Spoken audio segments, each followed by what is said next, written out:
Mesdames, Messieurs, bonjour. La parole est tout de suite à Monsieur Benoît Hamon, ministre, puisque son emploi du temps, évidemment, vous l'imaginez bien, le mercredi est souvent occupé. Merci, Monsieur le ministre. Merci. Le mercredi, j'espère aussi un peu le jeudi aussi, parce que sinon ça voudrait dire que je ne travaillerai pas beaucoup. Non, moi, je plaisante. Mais en tout cas, bienvenue chez nous, à Bercy, où je suis très heureux d'ouvrir ce colloque qui sera conclu tout à l'heure par Marie-Arlette Carlotti, la ministre en charge du handicap. Et j'ai regardé en venant la densité de la journée qui s'annonce au moins...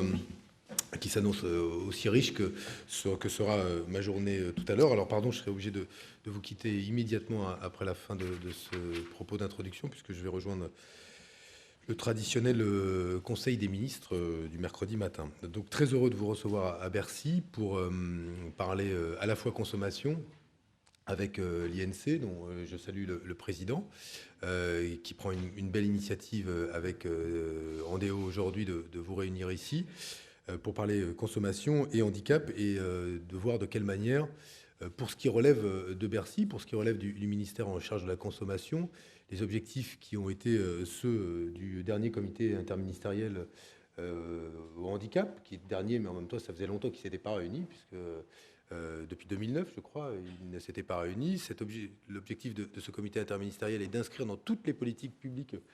la préoccupation de savoir comment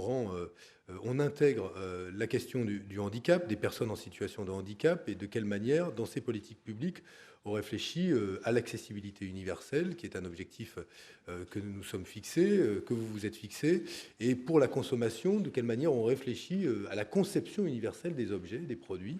de telle manière que les personnes en situation de handicap n'aient pas à compenser par leurs propres moyens, ce qui arrive extrêmement régulièrement, la possibilité de pouvoir acheter, consommer, accéder à des biens qui sont des biens dont incontestablement on constate aujourd'hui qu'ils sont conçus, pensés, quand ce sont des biens de grande consommation, de manière standard, avec l'objectif de toucher le plus grand nombre, mais en voulant toucher le plus grand nombre, on exclut du bénéfice parfois de l'accès à ces produits ceux et celles qui ont un handicap, dont je rappelle qu'il est parfois un handicap réversible, c'est donc le handicap concerne tout le monde, il concerne tout le monde comme citoyen, parce que la question est posée de savoir si cette société accorde une place à chacun, quel que soit le handicap qu'il ait, mais elle concerne tout le monde aussi parce que personne n'est exclu, ou en tout cas ne peut dire qu'il ne sera pas lui-même concerné un jour ou l'autre par le handicap, que le handicap donc soit durable ou qu'il soit réversible, puisque il faut toujours rappeler que ces situations sont des situations parfois différentes. En tout état de cause, je reviens aux discussions que vous aurez aujourd'hui. L'important pour nous, c'est de voir de quelle manière et de penser de quelle manière à la fois le ministère en charge de la consommation à travers l'impulsion politique qu'il donne, mais un certain nombre d'établissements publics comme l'INC, et on y reviendra, à travers les évaluations qu'il fait, les tests qu'il fait, peuvent contribuer aujourd'hui à rendre plus accessibles les produits de consommation. Alors il y a déjà dans ce domaine-là des initiatives qui ont été prises, des initiatives qui tiennent déjà aux professionnels et à un certain nombre de fédérations. Je pense à ce qui peut se passer dans le domaine des télécommunications et de la téléphonie, tant sur la téléphonie fixe que sur la téléphonie mobile. Des initiatives ont été prises pour favoriser l'accessibilité des produits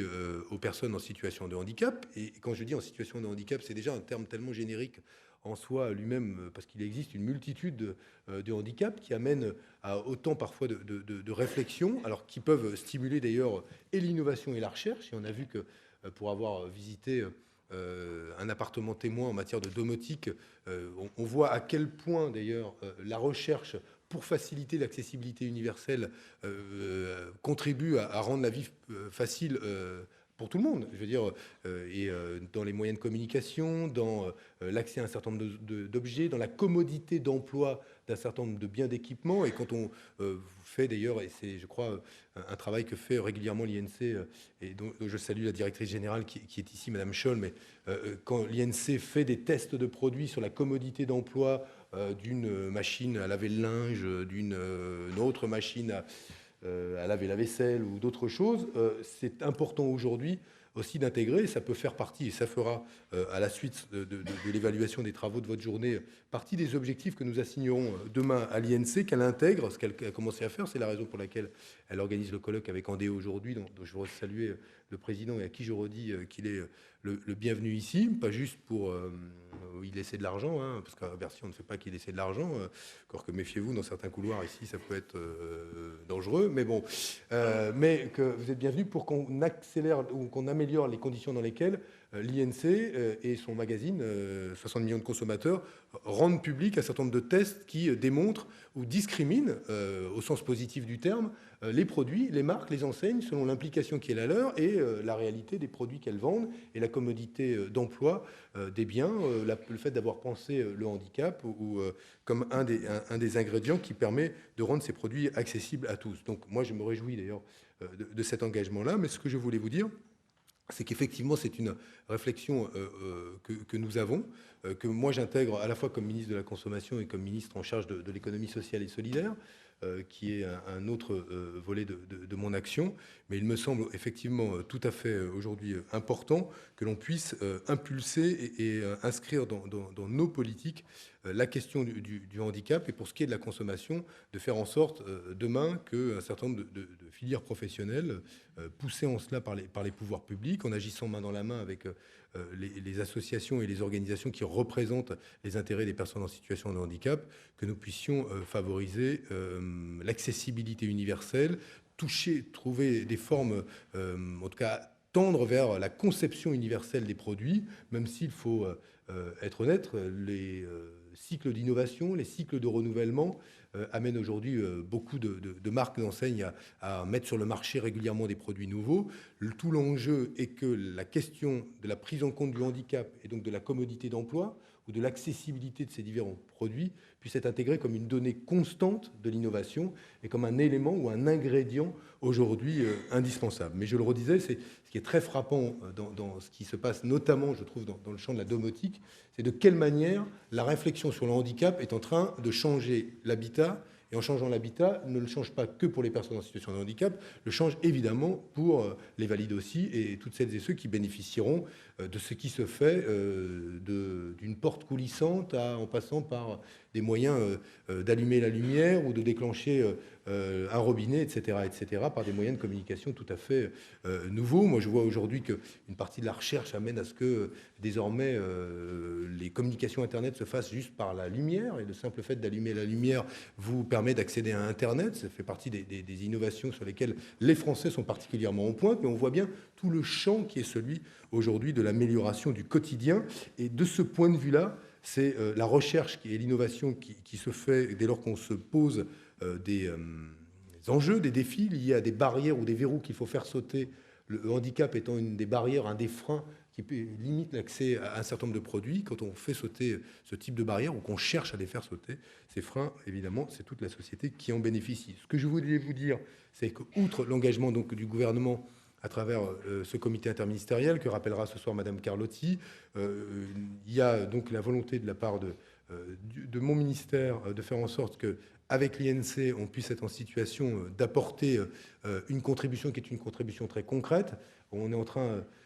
de discuter au sein de l'INC d'un contrat d'objectifs et de moyens. Moi, je souhaite que dans ce contrat d'objectifs et de moyens, il y ait la volonté de faire en sorte que demain, cette question de la prise de la réflexion sur le handicap à travers l'information que met à disposition l'INC pour tous les consommateurs intègre la question de l'accessibilité, et y compris de l'accessibilité donc universelle donc aux personnes en situation de handicap, comme un élément de discrimination positive ou négative, selon le choix qu'offront les consommateurs librement, pour choisir telle ou telle marque, pour